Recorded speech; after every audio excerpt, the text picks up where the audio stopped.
Hi, and welcome to 15 Minutes of Fame. I'm Geoff Driscoll, and you can hear us better, right? Yeah, that's right. Test.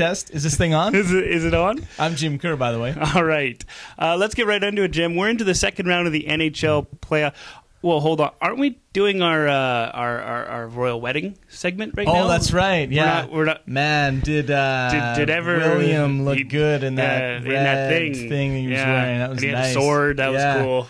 It's cool that they got married. You know, apparently we wouldn't be any good at a wedding segment. Did you see her dress though? Oh, it was a dress. It was white. It was white. Yeah, I noticed that. Yeah, when I saw it. Yeah, when I stayed up all night to watch it. No, instead of blogging. Man, 500th blog this week. Nice, Just good saying. work. 500th blog. Yeah, and only one of them on the wedding. Yeah. No big royal exactly up for me. Yeah. Let's get back to it here. We're in the second round of the NHL playoffs. But what a first round that was, Jim. I mean, it seemed to have everything: shutouts, blowouts, overtimes. Half the series went to 7 games, which we like to see. Let's take a look back on the opening round. What was the biggest surprise, do you think? Well, I'd say for me, maybe the Tampa Bay Lightning beating the Penguins and Dwayne Rollison stealing the show. Big time. Dwayne Rollison has been lights out. Yeah, no kidding. I mean, he's a playoff goaltender. A shutout in Game 7. Yeah, that's decent. That'll do. Yeah, that'll do. I mean, as he gets older, I think he's only going to get better. You know. Yeah, no, yeah. Once he hits that 50 mark, guy's going to be awesome. How about Luongo getting pulled a couple of games? I thought that was a pretty big surprise too. So yeah, that was really interesting. The most interesting storyline so far this. It's got to be the suspensions and the non-suspensions because we first week there it was just bang, bang, bang, and then the second week it was no, that one's okay. That hits all right, no big deal. It was kind of up and down. And bipolar with the suspensions. What do you think was the best moment as well in the first round? Could be that Bobby Ryan goal. Oh, that was wasn't that sick? Yeah, that was. I almost spilled my beer. And God knows we don't want to do that. My beer for nobody. Exactly. Yeah. But that was one of those moments where you just, wow, glad I saw that. Yeah, no, absolutely. UFC 129 was this week. That's right. Yeah, no, it was fantastic. Now, the one to look forward to there was, of course, GSP and Jake Shields. What did you think of that fight? Well, I mean, the fight was really, it's tough to say. Like, it was really good. It was a good fight. Went 5 rounds. GSP methodically went through Jake Shields. Jake Shields hadn't lost Jim in 6 years. And now, Jeff, you and I haven't lost in a while either. Yeah, that's true. But 6 years is good too. Still pretty good. I haven't lost a fight since God knows when. Absolutely. But it was haven't been in a fight. God knows when. That doesn't matter though. We saw GSP get beat up a little more than we usually do. I mean, he had a little problems with one of his eyes, and but now I think that sets us up for looks like the super fight with Silva. I mean, he was asked afterwards about it, and he said, we'll see how it goes. And that's the diplomatic answer. That's but then again, Dana White's been basically said if both guys win their next fights, which they have, then it's a real possibility. So I think that's what a lot of fight fans want to see. Absolutely. I don't know though. That'll be a tough one. But because he'd have to leave his division. He'd have to go up, and that's a big everything. deal. Yeah, absolutely. Which kind of sucks for him. Yeah, exactly. How about some of the other fights, Well, Jeff? I mean, there was some really good stuff. Jason McDonald, who fights out of Red Deer, sometimes trains out of Edmonton as well. He got back into the UFC, and he won his fight, which is absolutely fantastic. He also blogs for Sportsnet.ca, so he's kind of a favorite of mine. So he got back in it as well. So that was something else. There was a couple. Speaking of Dwayne Rollison, what about Randy Couture? Oh God! Speaking of old guys, 47 years old, Jim. 47 years old. Amazing that he can still fight at that level. Randy Couture, and he looks good, looks great. But so Couture had this great fight against Machida. They go into the second round. Looks like they're feeling it out, and then Machida's just like, well, I think I'm going to front kick you to the face now. And he front kicks Randy Couture to the face. Randy Couture goes down, absolutely amazing. Randy Couture afterwards said it was his last fight. That was it. That was the swan song. Yeah. And for a guy who's fought 30 times in the UFC, 5-time champion, I mean, good for him. I mean, he's just going to go back to doing commercials on Channel 5. Yeah, that's right. Exactly. Now, Jose Aldo. Yeah. Tell me about that fight, The Brazilian, Jose Aldo. He's a Brazilian. Yeah, it's almost a quadrillion. The jokes, folks. That's why you watch every week. That's why. So Jose Aldo is a phenomenal fighter, and he was going up against Mark Hominick. And they went to the fourth round. They actually went to the fifth round, but in the fourth round, they're on the ground doing a little ground and pound, as they like to call it in the biz. And Aldo gives him a little elbow rub right on the forehead there. And Jim, do you remember when Hasim Rahman fought Evander Holyfield? I remember that something fight? About that fight. Yeah. And you remember he had the big giant like thing on his head that went like this. So they're fighting on the ground, and the commentators are starting to talk about it. They're like, well, "What's going on?" But we can't see it. And then the camera pans over, and you can tell there's like 5 million people across North America all at the same time go, "Oh!" And he's got this big thing on like this by this on his head, and the fight doc comes out. You can see him like. Yeah, all those years in medical school. Poke. And he asks him, he's like, are you okay? Can you go? And Hominick's like, yeah, I can go. I was like, okay. And they keep fighting. They went to 5 rounds, which is not something Jose Aldo does often, and it was something else. So it was really good, and I would say that was probably the fight of the night.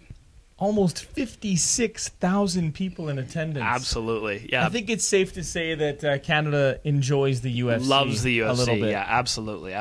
So what's the latest on the NFL lockout here, Jim? I've seen some. It's on again, off again. That's pretty much it. Yeah.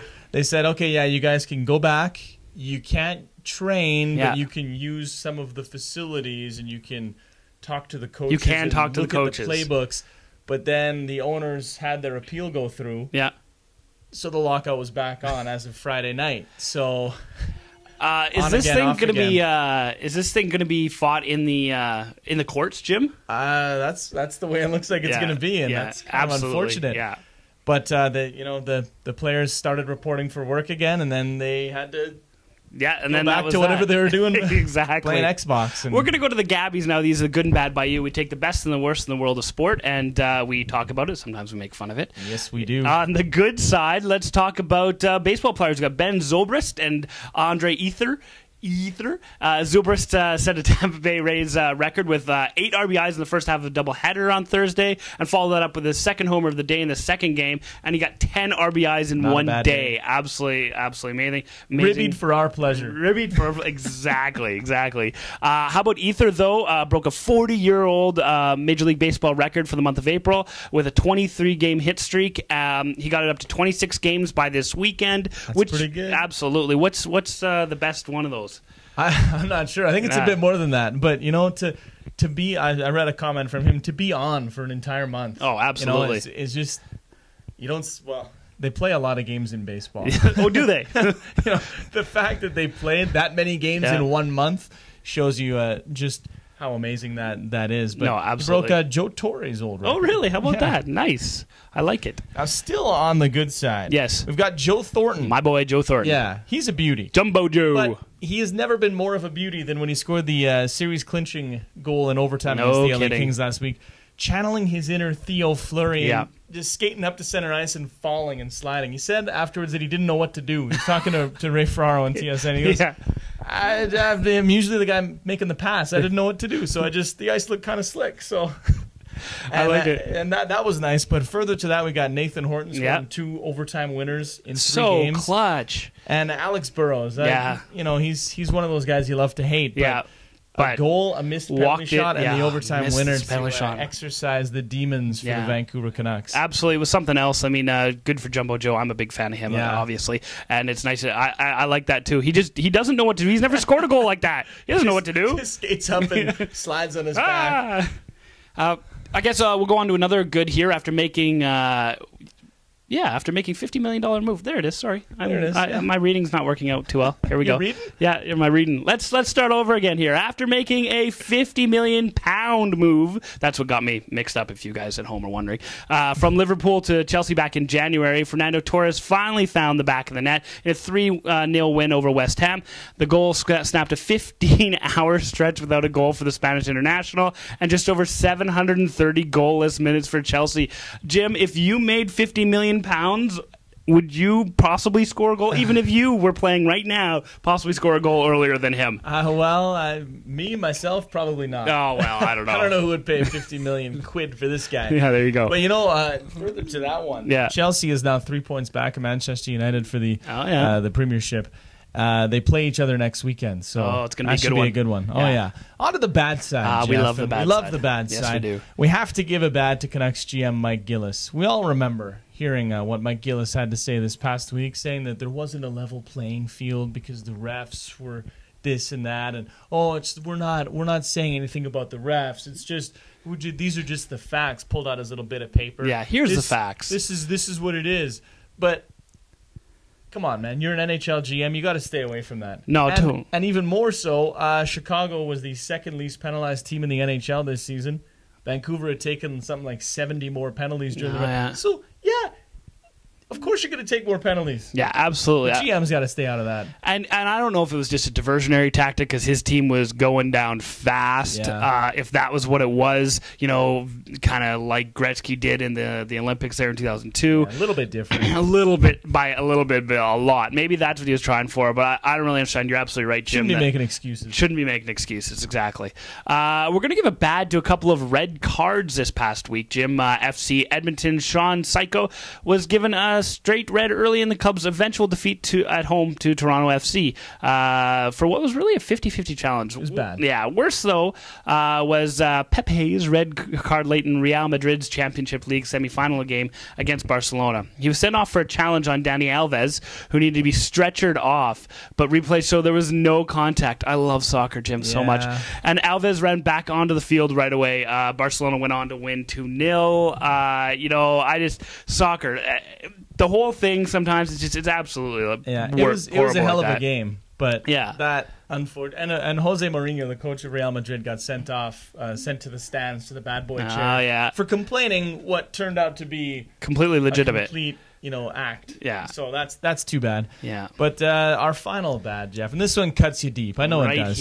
Top team in the NBA's Western Conference. Who were they? Yeah, that was the San Antonio Spurs. Yeah, the San Antonio Spurs, who are no longer playing basketball because the Memphis Grizzlies bounced them from the postseason. Just the fourth time ever that an 8th seed has beaten a number 1 seed. It doesn't happen very much in basketball, needless to say. Happens decently regularly in the NHL. Yeah. Very rare for it to happen in the NBA, and it did happen. Did it ever? What happened, Jeff? I don't know. I just the thing was the way that they got the first overall in the Western Conference was they were playing as a team. They were playing, again, my boy Tim Duncan had the lowest point totals for any season he's ever played, and that was because he was feeding the ball around. He was being a real leader, which is what he's supposed to do. But as soon as they got in the playoffs, it was a combination of Memphis just taking off because they were pumped, and San Antonio just not believing in themselves. That's what it looked like to me, at the very least. Was they'd pull up for a 3-pointer, or they'd force a 3, and there was just no reason for it. When you could get an easy 2, and then they'd force it some more, and then by game 4 it was a mess, the whole thing. But what I did like seeing was Tim Duncan on the bench. He was yelling at guys. I never see that. In timeouts and stuff, he'd push aside the coach. He'd take over the timeouts. Oh, it's just absolutely gold. But good for Memphis. I'd like to see them go a little further now that they've taken down the Spurs. Rest in peace, San Antonio. Absolutely. Rest in peace. We're going to move on to quick hits here. We got some good ones for you. Jim, Kobe Bryant had 2 big games as the Lakers survive a bit of a scare and beat the Hornets in 6, but he did so while injured, or was he? And avoided the team docs. Should players have to undergo tests if a doctor thinks he needs it? I'd say if it's a head injury, maybe. Well, no, if it's a head injury, yes, but we all love the stories of guys playing hurt. Absolutely, yeah. No, absolutely. And when it's a finger, fingers are a big deal in basketball. But if it's ankle. A toe, yeah, that's right. If it's an ankle or toe or something like that, then I think they should be able to play whatever they want. I guess Celtics are Heat in round 2 of the NBA playoffs. It's going to be a big one. I'm going to say... I'll go with the Heat. I'll go. What do you think? Yeah, I like the exactly I know, right. I know. No, I'm going for the Heat on this one. I'm going for Celtics, obviously, but the Heat are going to win, and they're going to win the championship. We'll see. Patrick Chan wins the World's Men's Figure Skating Champions for Canada, and 15 records or something like that he got as well. Jim, how's your quad? It's decent. Yeah. It's at about a deuce right now. Oh, yeah. Yeah, but I'm getting there. You're getting there. Yeah. You move it up from a deuce to a triple and then hopefully into a quad eventually. That's right. Exactly. We'll get there. Exactly. Well, that's our 15 Minutes of Fame up for this week. Join us again next week when we get a whole new 15 Minutes of Fame. In the meantime, I'm Geoffrey Driscoll. And I'm Jim Kerr. Have a good week, folks.